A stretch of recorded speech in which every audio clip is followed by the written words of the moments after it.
Night has fallen over the dusty plains of Natal.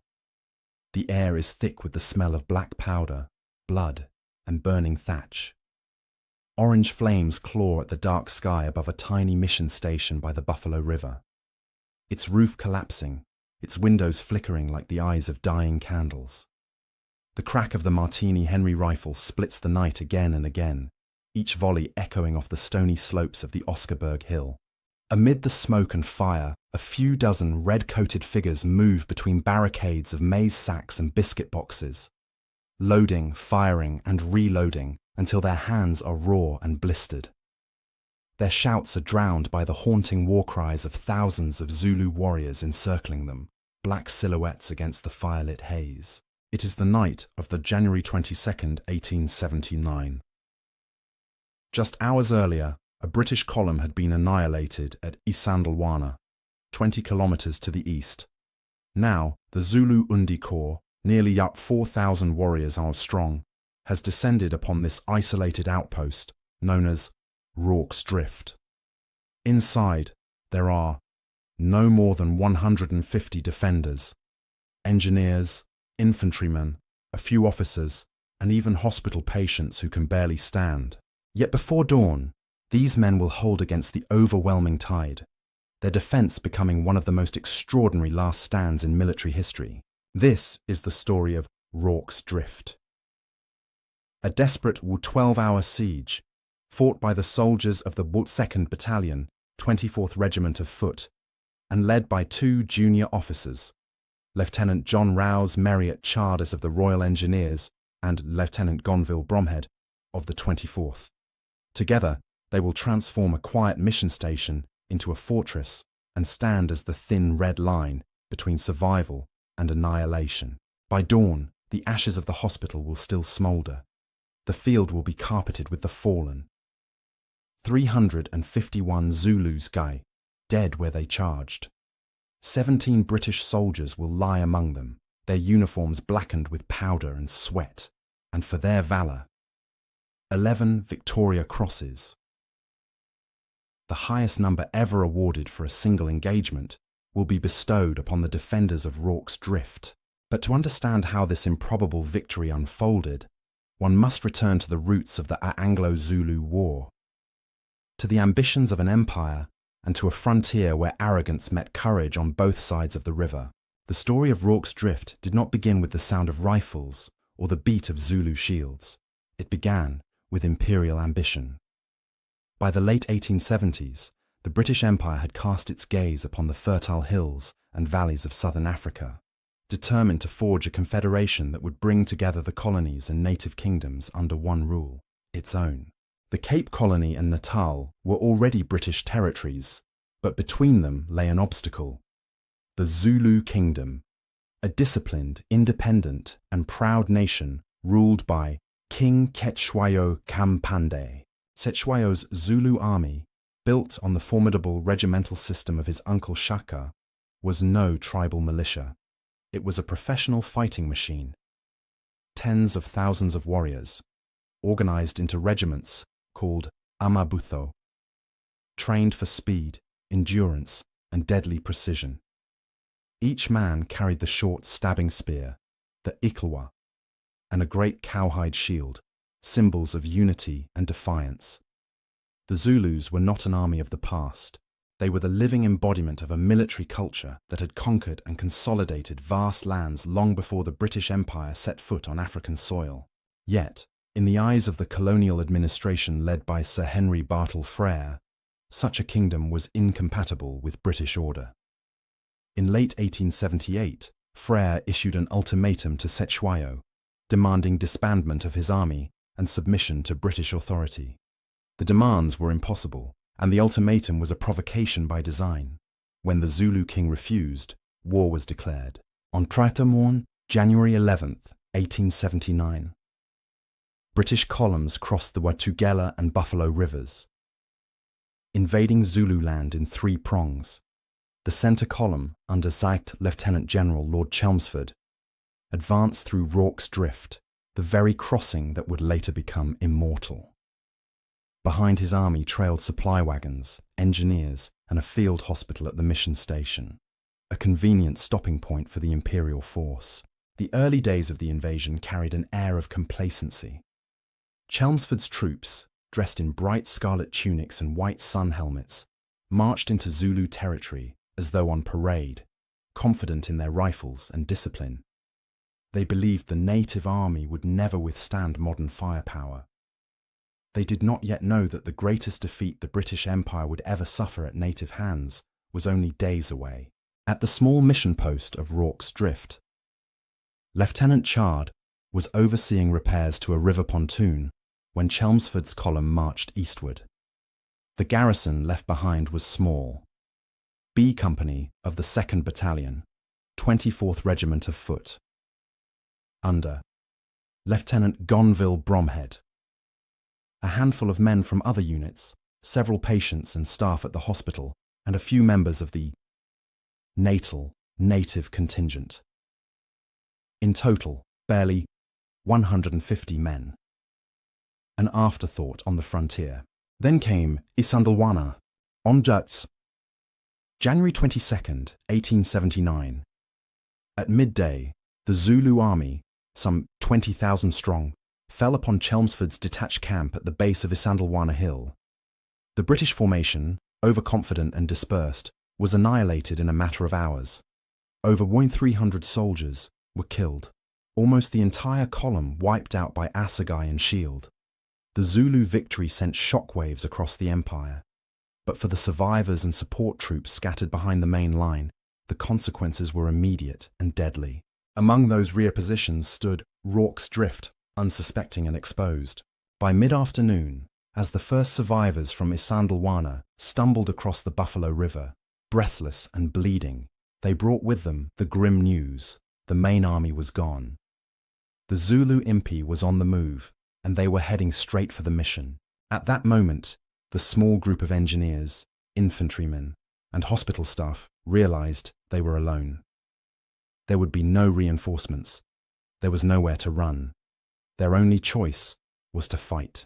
When the dreadful reports from Isandlwana reached Rorke's Drift, panic rippled through the small outpost. The horizon to the east glowed faintly with the smoke of burning wagons and shattered dreams. Refugees and messengers poured across the river, some half crazed with fear, shouting that the Zulus were coming in countless numbers. Among the defenders, disbelief gave way to grim acceptance. The enemy was advancing, and they were next. Inside the mission compound, Lieutenant John Rouse Marriott, Chardamtsals of the FREM, Royal Engineers, took command. By seniority, he outranked Lieutenant Gonville Bromhead Sogsumts of the 24th Regiment, and together with the assistance of Famtsam, Acting Assistant Commissary James Dalton, they faced a decision that would define their lives. Should they retreat with the wounded and attempt to escape into Natal, or stand and fight? Dalton, an older man and veteran of earlier wars, made the case that would change history. If they tried to flee, the Zulus, fleet-footed and innumerable, would cut them down in the open veldt before they could cross the river. Their only hope, he insisted, was to fortify the position and fight from behind barricades. Chard agreed. The decision was made. In the waning hours of the afternoon, the defenders of Rorke's Drift began an urgent transformation. The mission station, a peaceful cluster of 2 stone buildings and a cattle kraal, became a fortress. Working feverishly, soldiers stacked mealie bags and biscuit boxes into makeshift walls, linking the hospitals on the western side to the storehouse and chapel to the east. Between them ran a narrow courtyard that would soon become the killing ground. They built firing loopholes into the walls and laid out an inner retrenchment line of biscuit boxes, an emergency fallback position should the outer perimeter fall. The Moorstone Kraal was strengthened as a redoubt, while the wagons were drawn into defensive angles. Every hand that could move was set to work, even patients and orderlies from the hospital. The stifling heat of the Natal afternoon baked the dust into their throats, but there was no time to rest. Inside the hospital, Surgeon Major James Henry Reynolds tended to the wounded, while also ensuring that rifles and ammunition were distributed among those strong enough to fire from windows. In all, there were around 150 defenders, still able to fight.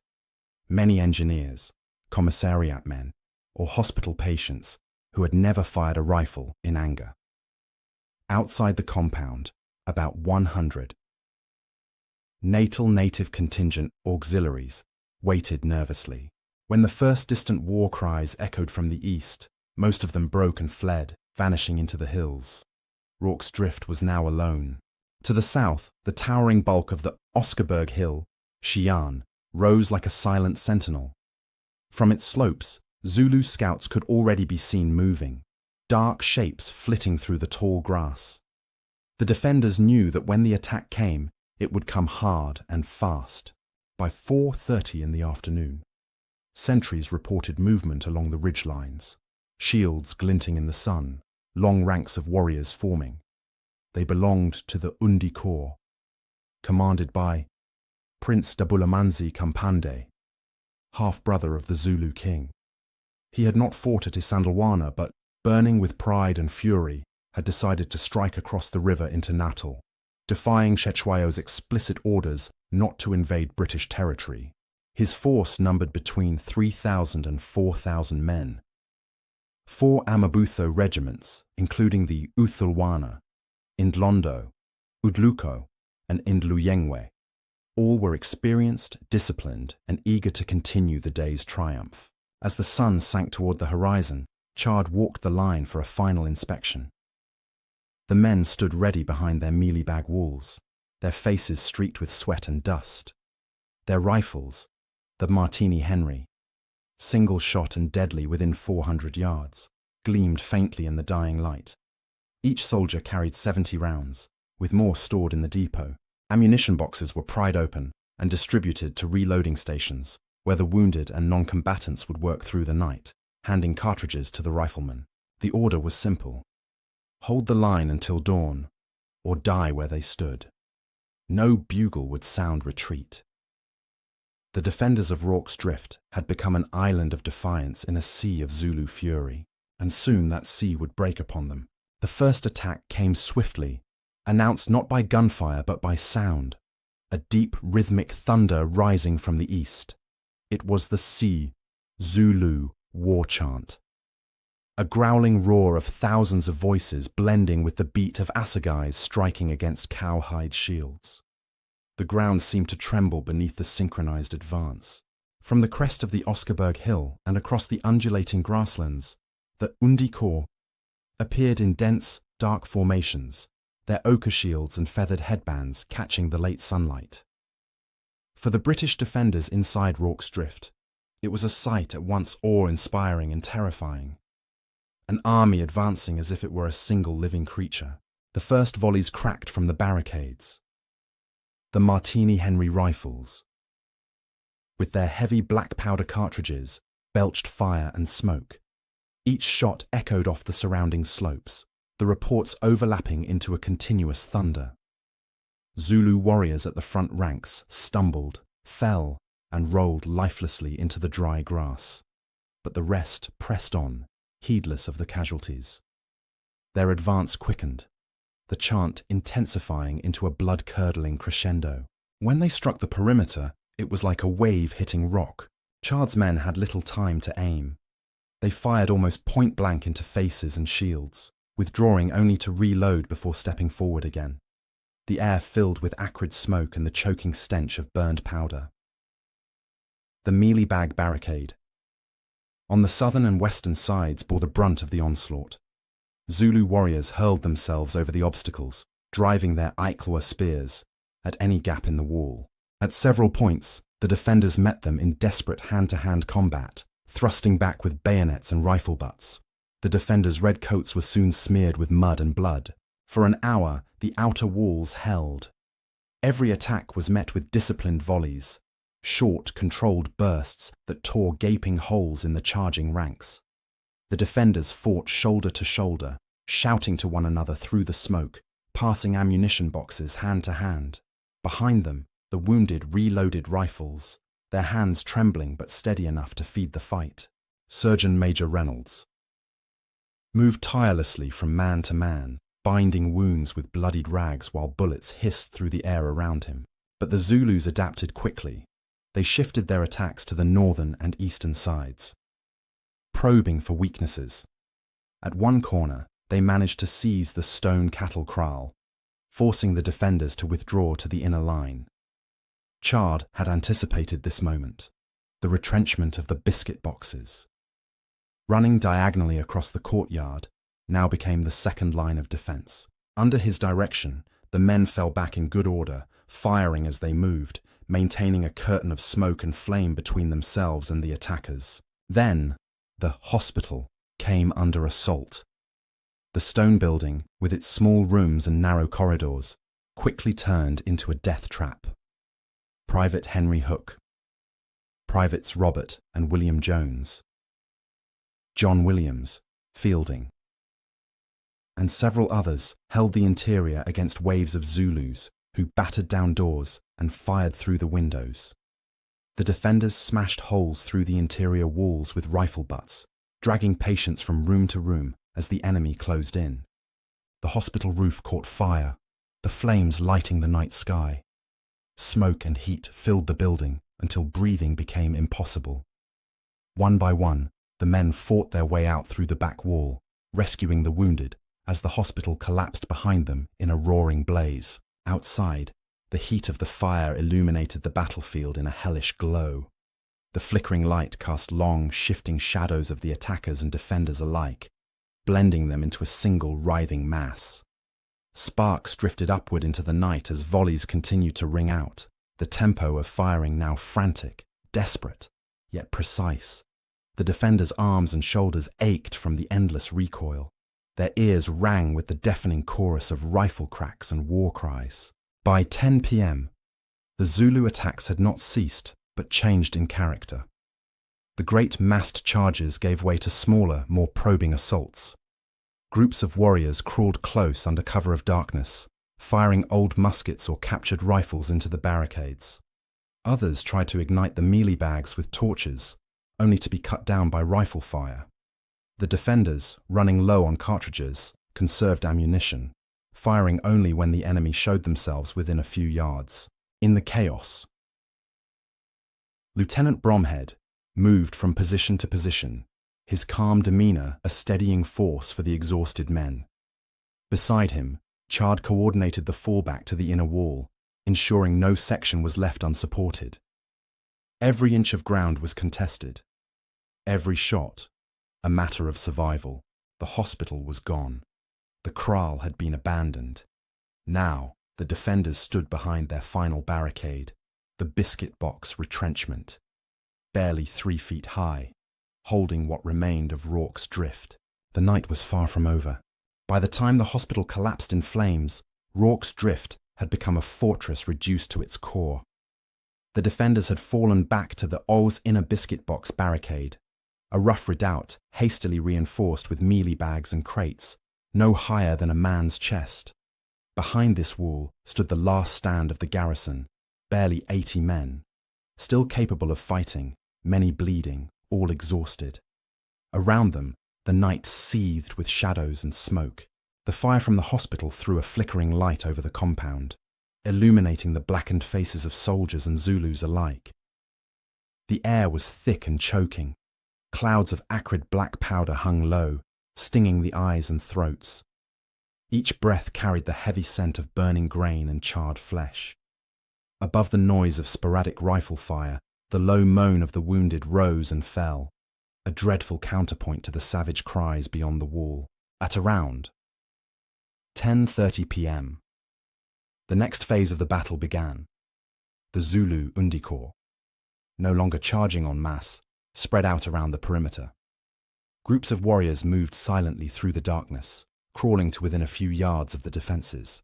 Then came the musket fire, sporadic but relentless. The old smoothbores and captured rifles cracked from every angle, their bullets hissing through the air, striking sparks from the stones or thudding into the barricades. For the defenders, it was impossible to tell where the next shot would come from. They crouched low, firing only when they glimpsed movement or the flare of a muzzle flash in the dark. Lieutenant Chada's eye moved constantly through the compound, checking the lines and steadying his men. His voice, calm but firm, carried over the din, reminding them to conserve ammunition and aim low. The defenders fired in controlled volleys, illuminating the parapet with the muzzle flare of the Martini Henry rifles.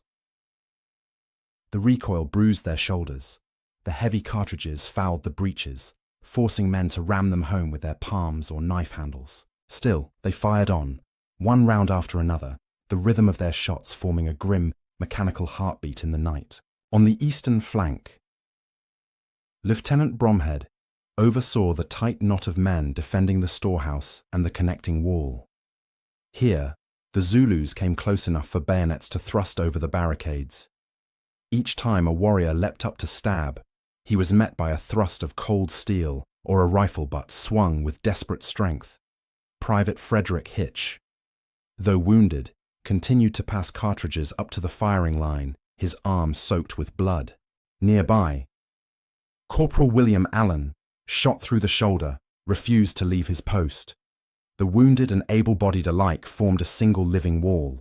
The Zulus, unable to break through the inner defences, tried again and again to set the storehouse alight. Flaming torches flew through the air, landing amid the mealie bags. Men scrambled to stamp them out, while others fired into the darkness to keep the attackers at bay. The smell of smoke thickened, mingling with the metallic tang of blood. Each failed assault only added to the growing carpet of bodies piled against the walls. The ground outside the barricade was slick with blood and trampled grass. Inside the compound, Surgeon Major Reynolds Maitim continued his grim work. He moved through the courtyard with his lantern swinging, bandaging wounds and splinting broken limbs in the open air. He had converted the storehouse veranda into a makeshift hospital, where the wounded lay in rows under the open sky. Every few minutes, a fresh casualty was dragged back from the wall, sometimes breathing, sometimes not. Shortly before midnight, Chard ordered a partial withdrawal to a central redoubt, built of mealie bags within the courtyard. It was the last fallback position, an island of earth and sacks that could shelter 20 men. He knew if this position fell, there would be nowhere else to go. But the defenders were not yet beaten. Despite their exhaustion, they fought with mechanical precision born of training and necessity. The volleys continued, slower now, but still deadly. As the hours dragged on, the Zulus shifted tactics once more. From the slopes of the Oscarberg Hill, they began to fire down into the compound, using the height to rain bullets on the defenders. Others crept close to recover the bodies of their fallen comrades, an act of bravery that cost many more lives. The British held their fire until the warriors exposed themselves, then unleashed short, brutal volleys that scattered the survivors.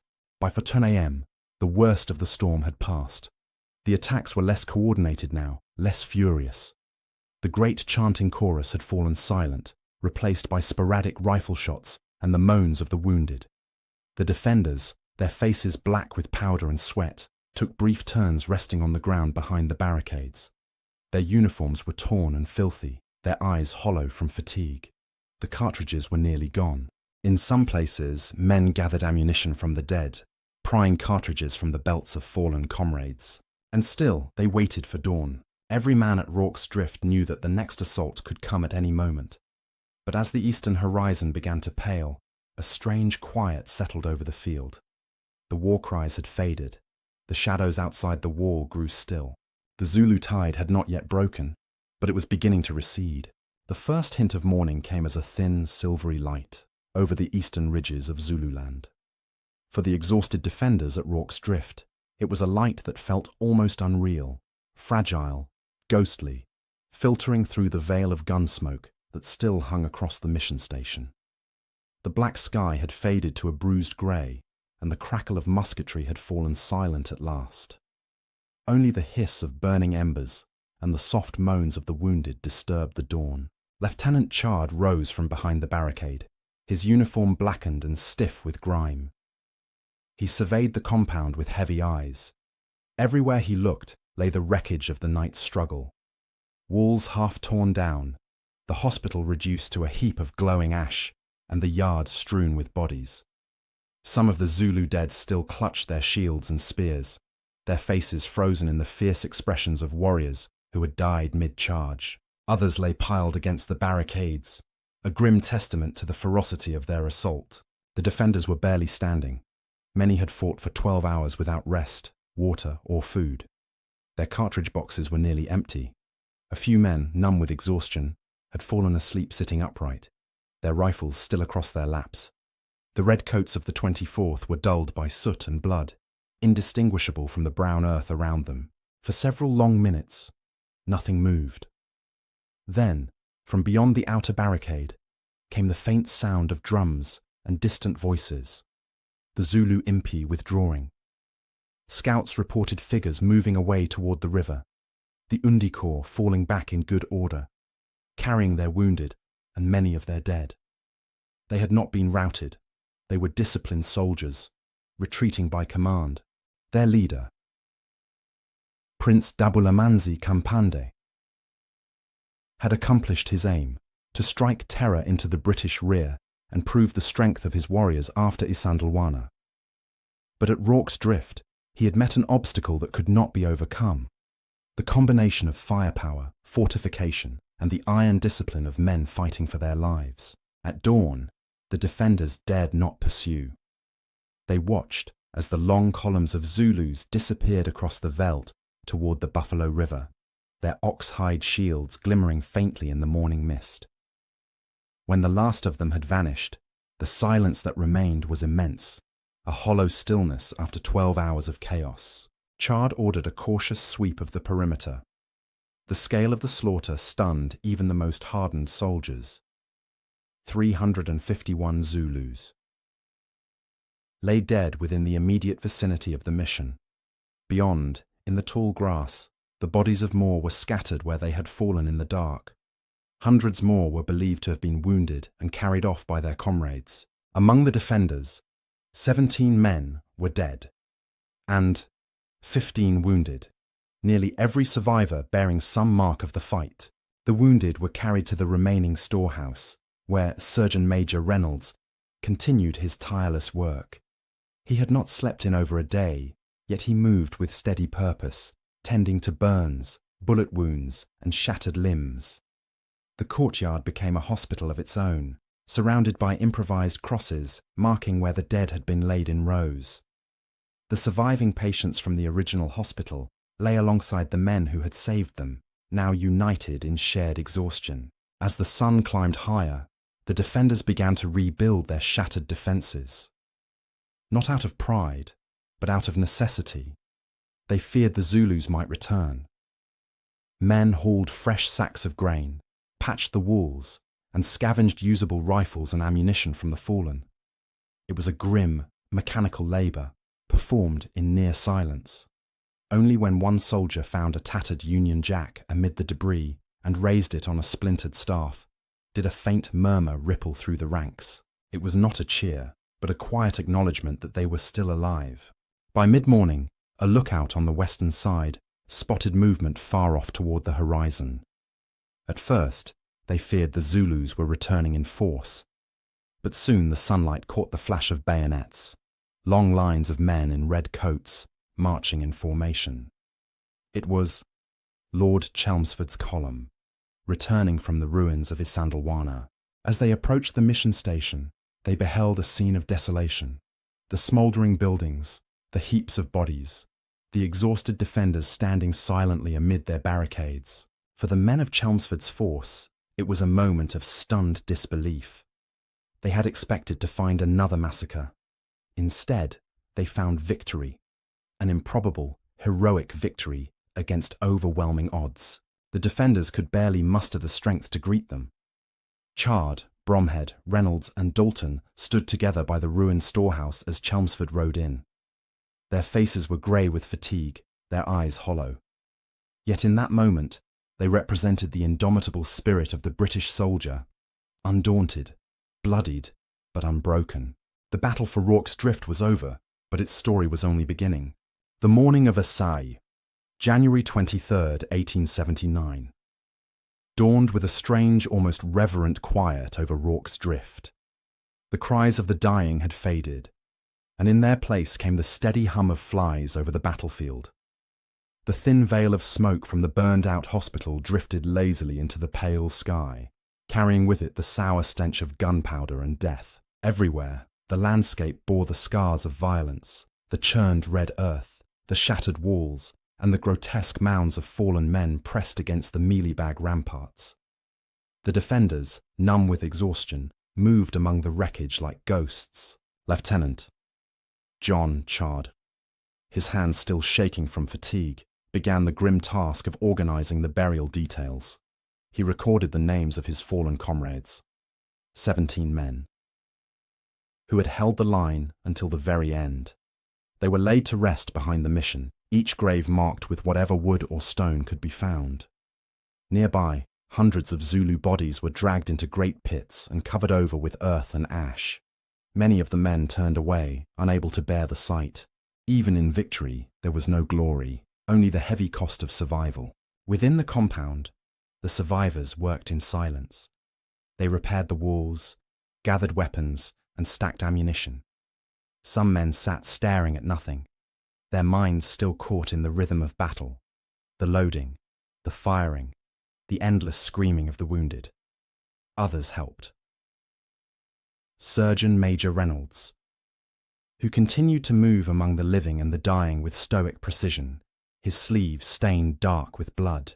He had tended every wound under fire, and now he performed amputations and dressings with hands that trembled only when the work was done. By midday, Lord Chelmsford and his staff had fully surveyed the scene. What they found defied belief. Here, a small garrison of Gharats, roughly 150 men. Many of them sick, engineers, or non-combatants, had repelled an assault by nearly 4,000 Zulu warriors. A force that had only hours earlier annihilated one of Britain's finest field armies at Isandlwana. The realization struck deep. Within the wreckage of the mission, the Empire found its redemption. Chelmsford ordered the survivors to rest and sent immediate dispatches to report the defence. When the news reached Britain weeks later, it would electrify the public.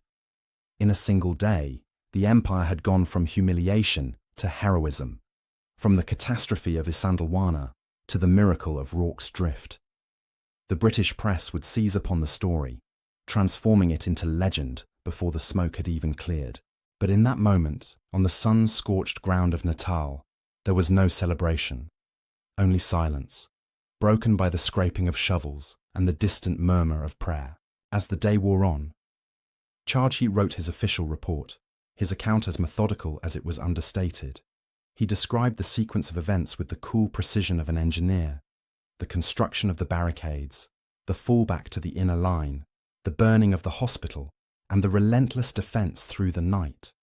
Nowhere did he speak of fear or chaos, though both had been ever present. His tone was calm, factual, devoid of self-praise. It was a soldier's report, not a mythmaker's tale. The Zulu withdrawal was complete by afternoon. From the hills beyond the Oscarberg, distant columns could be seen retreating deeper into Zululand, carrying their wounded and singing soft, mournful war songs. They had fought with courage and discipline, but they had faced something new: modern rifles, close formations, and an unyielding defensive will. Their courage had not failed. It had simply been met by technology and tactics that rendered numbers meaningless. Even among the British, there was a quiet respect for the warriors who had died so fearlessly. That evening, the defenders gathered what food they could. Some shared a biscuit, others drank from the Buffalo River, its water clouded red from the previous day's slaughter. A few men sat apart, weeping silently. For many, the true weight of what they had endured began to sink in only then. They had survived, but the images of the night, the faces of friends dying beside them, the screams from the burning hospital, would never leave them. By nightfall, new orders arrived. The column was to remain at Rorke's Drift until the position could be reinforced and the wounded evacuated. Guards were posted, though no attack came. The men slept where they could, sprawled behind the very walls that had saved them. Under the African stars, the mission lay quiet again. The once whitewashed walls were scorched black, the ground churned and darkened by blood. Only the sound of the river broke the silence, whispering through the reeds as it had before the war, indifferent to the triumphs and tragedies of men. Rorke's drift had endured the night. But for the Empire, the reckoning of what it meant and what it cost was only beginning. In the days following the defence, word of Rorke's drift spread with astonishing speed. Dispatch riders carried reports down through Natal, across the Cape, and onto the steamers bound for London. When the news finally reached the British mainland, it struck the public imagination like lightning. Only a week earlier, the Empire had been reeling from the humiliation of Hanai Isandlwana, the loss of more than 300 men, to what the newspapers called savages armed with spears. Now, suddenly, there was a story of redemption. 150 redcoats, sick and cut off, who had stood against thousands and prevailed. The British public, hungry for reassurance, seized upon it with fervour. In London, the Times and the Illustrated London News printed vivid accounts of the battle. Engravings showed neat lines of defenders firing from behind sandbag walls, their red coats gleaming against a sea of charging warriors. Artists who had never seen Africa filled their canvases with imagined heroism, fluttering flags, defiant soldiers, and the noble calm of officers in command. The horrors of the burning hospital, the chaos of smoke and blood, were softened into the imagery of stoic courage. Rorke's drift became more than a battle. It became a symbol of British valour, discipline, and the endurance of empire. In the months that followed, 11 Victoria Crosses were awarded to those who had fought there, the most ever given for a single engagement. Among the recipients were Lieutenant Chard, Lieutenant Bromhead, Surgeon Major Reynolds, Acting Commissary Dalton, and soldiers such as Kwong, Privates Hook, Hitch, Robert Jones, William Jones, and John Williams, Fielding. Even Corporal Christian Ferdinand Shees of the Natal Native Contingent, one of the few colonial soldiers to stay and fight, received the coveted cross. To the British press and Parliament alike, these men became the living embodiment of the imperial ideal, steadfast in the face of impossible odds. But behind the celebration lay an uncomfortable truth. The flood of honours and praise was also a smokescreen, a way to divert public attention from the catastrophe at Isandlwana. Rorke's drift was a miracle, yes, but it also served a political purpose. It was a narrative of redemption, carefully curated by the War Office to reassure an empire shaken by defeat. For the soldiers who had survived the mission station, this sudden transformation into legend felt almost surreal. Many were too haunted or too weary to relish the fame thrust upon them. Lieutenant John Chard, ever modest, gave his account with quiet understatement. He made no claim to glory. In his report to Lord Chelmsford, he described only what had been done and what could not be avoided. There were no grand speeches, no self-congratulation, just the dry recital of events from a man who had faced annihilation and survived by duty alone. When he later returned to England, he found himself paraded as a hero, yet his demeanour remained subdued, his eyes distant whenever the subject of the battle arose. Lieutenant Bromhead too struggled with the aftermath. Though praised for his leadership, he remained a quiet and almost reclusive figure in later life, still stationed in remote colonial posts. He had performed his duty as expected of a British officer, and to him, that was all. The romantic image of gallantry that now filled newspapers seemed to belong to someone else entirely.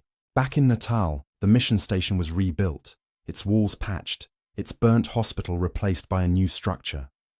Visitors began to arrive, officers, colonial officials, and even journalists, wanting to stand on the ground where the heroic few had fought.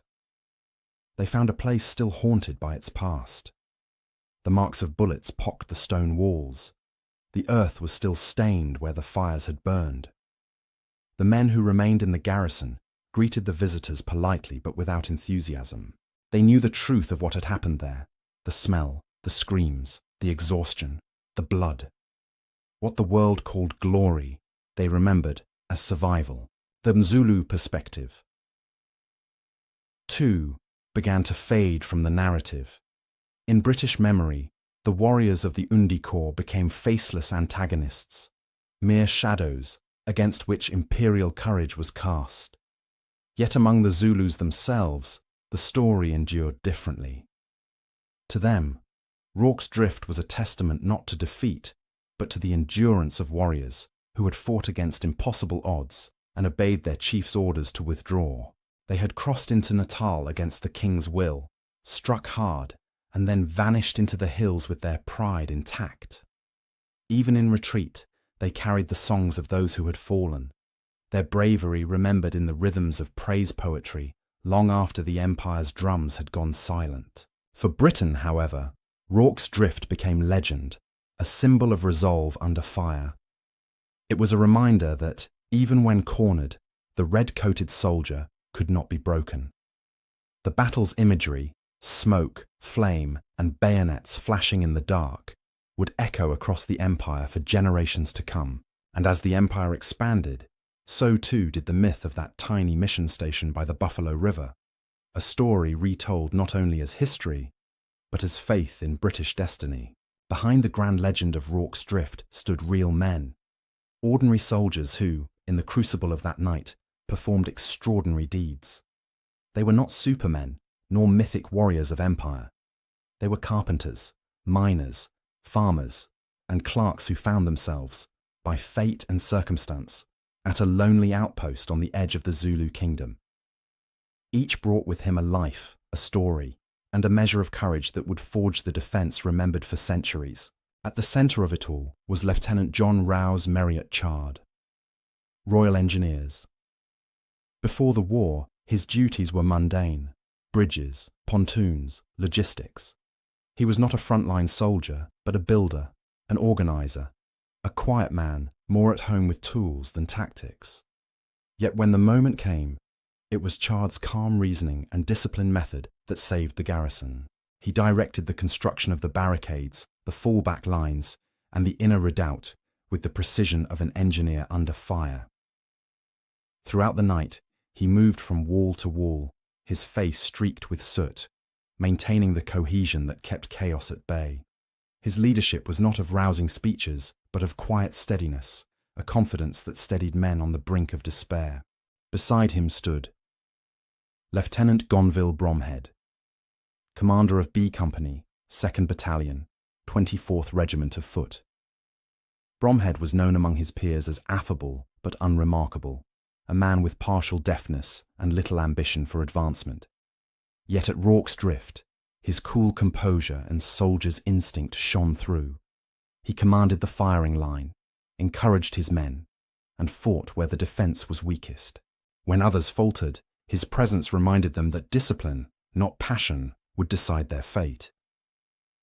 After the war, his quiet professionalism earned him respect across the regiment, though he never sought the fame that came with it. Then there was Acting Assistant Commissary James Dalton, the older veteran who had first urged Chard and Bromhead to stand their ground rather than flee. It was Dalton's voice, born of experience from earlier colonial wars, that anchored the decision that defined the battle. He fought in the thick of the defence, rallying men and directing the construction of the barricades under fire. Wounded during the fight, he refused to leave his post. Without him, there might have been no defence to speak of. The defence's beating heart lay not with its officers, but with its soldiers, the privates and corporals who faced the onslaught at point-blank range.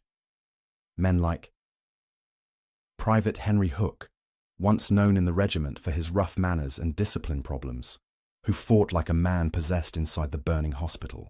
With Privates Robert and William Jones, John Williams, Fielding, and others, he hacked through interior walls to evacuate patients room by room while flames and Zulu assegais closed in. For hours, these men fought in near darkness, choking on smoke, dragging the wounded to safety, even as the roof caved in. Hook's transformation that night, from troublemaker to hero, would later symbolize the redemptive ideal of the Victorian soldier, Privates Hitch and Allen. Posted along the barricades near the storehouse, passed ammunition for hours despite serious wounds. Their arms bled freely, their tunics shredded, yet they refused evacuation. Every cartridge they passed kept another rifle firing, another life bought with seconds of resistance. For their courage, both men received the Victoria Cross, though neither would ever fully recover from their injuries. Surgeon Major James Henry Reynolds became, in his own way, the spirit of endurance. Working in impossible conditions, he moved constantly between the barricades and the wounded, dressing wounds, giving water, and urging men to fight on. Bullets tore through the night around him, yet he never flinched. Later accounts describe his calm as almost supernatural. A quiet, steady presence amid the chaos, the embodiment of the medical officer's creed. Do your duty and do not think of yourself. Among the colonials, one figure stood apart. Corporal Christian Ferdinand Schiess, a Swiss-born soldier of the Mao-natal native contingent. When the battle began, many of his comrades fled, but Schiess remained. Despite a leg wound, he fought on the barricades with the regulars, his rifle fire cutting down attackers until exhaustion overtook him. His courage broke the myth that only the redcoats stood firm that night. It reminded the world that valor knows no uniform. And then there were the nameless, the men who died silently, whose deeds were seen only by the comrades beside them. The soldier who fought until his rifle fouled and then swung it as a club. The wounded man who reloaded cartridges with trembling hands so that others might shoot. The orderly who carried ammunition through fire and smoke, vanishing in the blaze. Their names are not etched on medals or statues, yet they are the reason the barricades held. Each man at Rorke's Drift contributed to a defense that transcended the limits of human endurance. Together, they transformed a mission station into an impregnable redoubt, and their unity under pressure became the heart of the legend. In that crucible of fear and flame, discipline, training, and courage, combined into something the British Army would forever hold as sacred, the belief that even when vastly outnumbered, the line would hold. To understand Rorke's Drift fully, one must look beyond the barricades, across the dusty river, and into the hearts of the men who stormed them. The Zulu warriors, who charged again and again into the hail of British gunfire, were not the faceless mass of imperial legend. They were disciplined, courageous, and deeply bound by loyalty to their king, their comrades, and their code of honor. Theirs was a story not of savagery, but of valor, of men who fought for their homeland and their dignity against the greatest empire of the age. The warriors who attacked Rorke's Drift belonged to the Hans Undi Corps, commanded by Prince Dabulamanzi Kampande, half-brother of King Cetshwayo. They had not taken part in the earlier victory at Isandlwana, and when they saw the fleeing British survivors cross the Buffalo River, Dabulamanzi acted on impulse. He defied the king's strict order not to invade British-held territory, driving his regiments across the water to strike the enemy once more. It was an act born of pride and frustration, a desire to join in the glory that his fellow warriors had already earned. Dabulamanzi's men were among the best in the Zulu army, the Utulwana, Ndlondo, Udluko, and Ndluyengwe regiments, together numbering between 3,000 and 4,000 warriors. Each regiment, or Ibutho, was a brotherhood, forged in shared rights and years of service. They trained not only in the use of the Ikulwa, the short stabbing spear, and the great Ishlangu shield of cowhide, but also in the disciplined movement of the battlefield, the famous horns of the buffalo formation that had made the Zulu army a terror in southern Africa. They marched barefoot for miles, moving silently through the grass, their endurance unmatched. Even as they approached Rorke's Drift, they sang the war songs of Shaka, invoking ancestral strength for the battle to come. When the attack began, the Zulus fought with extraordinary bravery. Charging through open ground into a storm of rifle fire, they showed the kind of courage that astonished even their enemies. Their bodies fell in heaps before the barricades, yet those behind stepped forward over the fallen, closing the gap.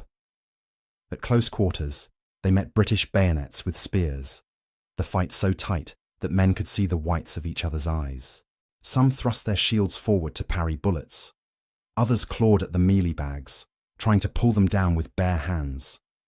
They had no artillery, no rifles worth the name, only courage, numbers, and the will to fight. When the hospital was set ablaze, it was the Zulus who lit it, hoping to drive the defenders out. Yet even then, as flames spread and gunfire filled the night, many Zulu warriors tried to rescue their wounded, dragging comrades from the fire under a storm of bullets. Their humanity endured even in the chaos of war.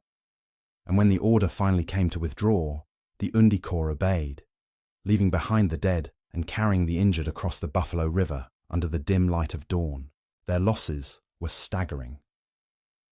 351 confirmed dead, and likely twice that number wounded. Each fallen warrior was a son, a brother, a husband, mourned in the homesteads that dotted the hills of Zululand. In Zulu oral history, the Battle of Rorke's Drift was remembered not as a defeat, but as a testament to courage in the face of impossible odds. The warriors had crossed the boundary between kingdoms and met a wall of fire no shield could withstand. Still, they had fought until their spears broke and their bodies gave out. For the Zulu people, war was not merely conquest, but ritual, a sacred duty to defend the land and honor their ancestors. They believed that death in battle was the highest form of loyalty, the surest way to join the great spirits who watched from beyond the horizon. The warriors of Rorke's Drift embodied this creed. They had faced the thunder of the British guns and stood their ground longer than any army of their size had reason to. They did not falter because they were brave. They faltered because they were human. In the years that followed, British officers and historians often reduced the Zulus to the role of nameless aggressors, their discipline and strategy overshadowed by imperial triumphalism. But those who had faced them at Rorke's Drift and at Isandlwana knew better. Even the surviving redcoats spoke with awe of their foes. They described the Zulu Impiwo not as wild or reckless, but as fearless, ordered, and relentless. Had they possessed rifles and training, one officer later remarked, not a man of us would have lived. The Zulu warriors who attacked Rorke's Drift were neither savages nor villains. They were the soldiers of a proud nation, defending a sovereignty that imperial politics had already doomed. Their blood joined that of their enemies in the earth by the Buffalo River, a river that ran red that night and carried away both British and Zulu dreams. When the Undi Corps withdrew, they left behind not only the dead, but a legend that would endure among their people, a story of courage against all odds. To them, the defenders of Rorke's Drift were not villains, but worthy adversaries. And in that strange symmetry of respect between enemies, both sides found a kind of immortality. The Battle of Rorke's Drift did more than save a small outpost. It reshaped the way the British Empire saw itself. In the wake of Isandlwana's humiliation, the defense of a humble mission station became a balm for the wounded pride of a nation that considered itself invincible. Rorke's Drift was hailed not merely as a victory, but as proof that British discipline, courage, and technology could prevail even when the odds were impossible. The Empire needed heroes, and in the ashes of that mission station, it found them. News of the defense spread like wildfire through the press. The story was serialized, dramatized, and romanticized before the year was out. For the British public, the tale carried the perfect moral balance: tragedy and redemption, failure and triumph, all within 24 hours. The disaster at Isandlwana was explained away as an aberration, a moment of ill luck, while Rorke's Drift became the proof that British arms and British character remained supreme. The small handful of survivors were elevated into the pantheon of Victorian heroes, their images painted, engraved, and displayed in parlours across the empire. Artists such as Alphonse de Neuville and Lady Elizabeth Butler immortalised the scene on canvas. The scarlet ranks, the flicker of firelight, the desperate courage of the defenders framed against the darkness of Africa. In their paintings, every face was noble, every pose composed, and every musket raised in calm defiance. The brutality of the night, the choking smoke, the screams of the wounded, the charred corpses, was softened into stoic grandeur. These images became history in the public imagination. They were not lies, but they were not truth either. They were memory reshaped by empire. The British Army, too, embraced Rorke's drift as a parable of conduct. For officers and men alike, it represented the ideal of steadiness under fire, the triumph of training and order over panic and chaos. It became a lesson taught in barracks and academies, a story to inspire future generations of soldiers. The motto that emerged from it, "The line must hold," echoed through imperial wars for decades to come. Yet, beneath the triumph, the shadows remained. Those who had fought at Rorke's drift carried with them the scars, physical and unseen. Many suffered from what we would now call battle trauma. Sleeplessness, trembling, the haunting sound of war cries in their dreams. Some, like Private Henry Hook, found it difficult to adjust to civilian life. The fame that followed them was both honour and burden. Hook himself, though awarded the Victoria Cross, lived modestly, his heroism often forgotten by those who had never smelled gunpowder.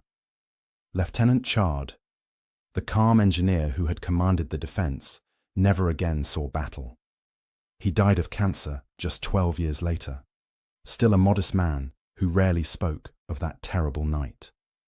Lieutenant Bromhead served on quietly for years before his own early death, remembered by his regiment but not by history's crowd. Their names, once shouted in the halls of Parliament, faded into the quiet dignity of old reports and memorial stones. For the Zulus, the legacy of Rorke's drift was different. The Undikor had fought bravely, but their king, Cetshwayo, saw Dabulamanzi's unauthorized crossing of the river as a dangerous provocation. The British now had moral justification to push deeper into Zululand. The war, once limited, became a campaign of conquest. Within 6 months, the Zulu capital at Ulundi was destroyed and Cetshwayo was captured, his kingdom divided. The British Empire had its victory, but the Zulu nation never recovered its old power.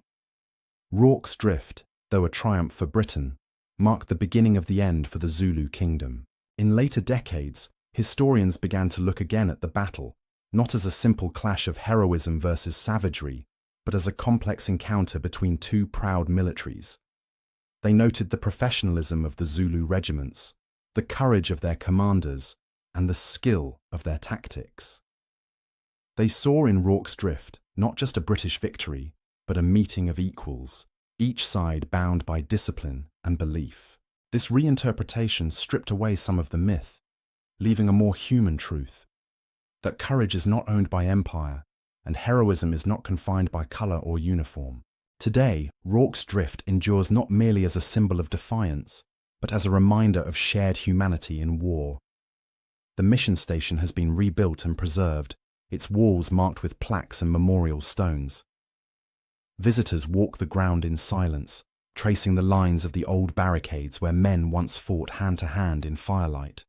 The Buffalo River flows quietly nearby, its surface calm, its depths carrying the memory of that night.